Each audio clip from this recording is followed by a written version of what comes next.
It, the probe, needs to check me, Minister of Defense. It needs to check the Prime Minister.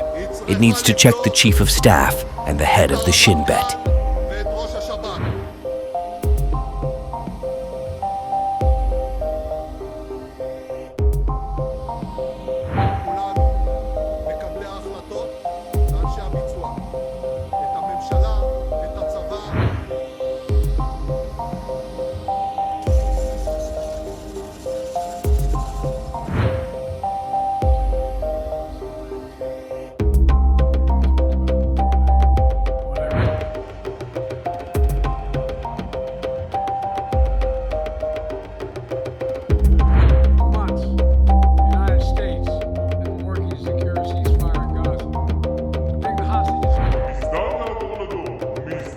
Prime Minister Benjamin Netanyahu finds himself besieged by mounting challenges from both within his government and the broader Israeli society.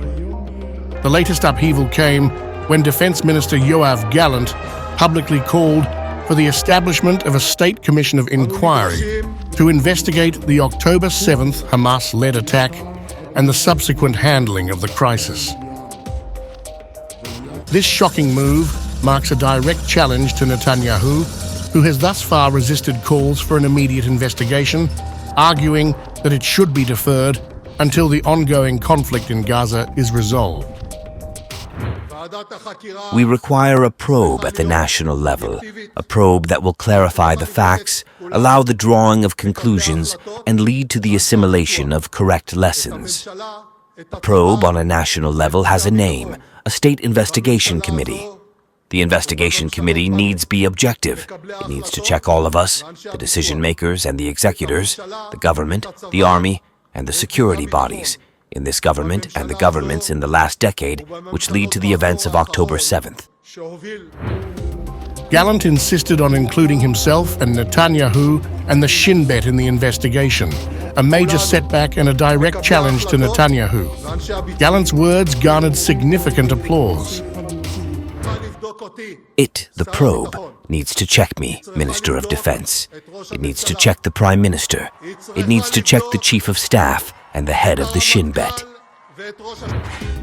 This internal dissent is mirrored by discontent within the Israeli military.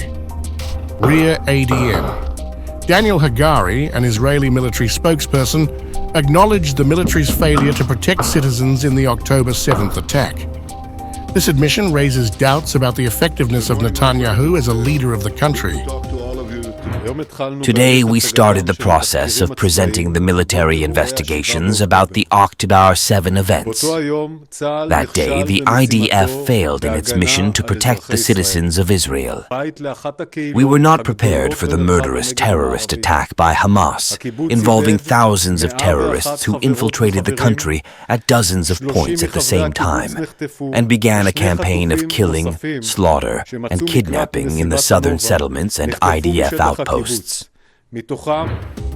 Internationally, Netanyahu faces criticism from allies like the United States.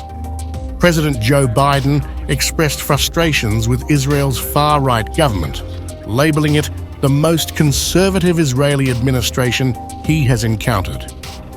I know Israel well, and I support Israel, but this war cabinet is one of the most conservative war cabinets in the history of Israel. And there's no ultimate answer other than a two-state solution here. I've been disappointed that some of the things that I've put forward have not succeeded as well, like the port we attached from Cyprus. I was hopeful that would be more successful. But that's why when I went to Israel immediately after the massacres that occurred at the hands of Hamas, the one thing I said to the Israelis, and I met with the war cabinet and with Bibi, don't make the same mistake America made after bin Laden.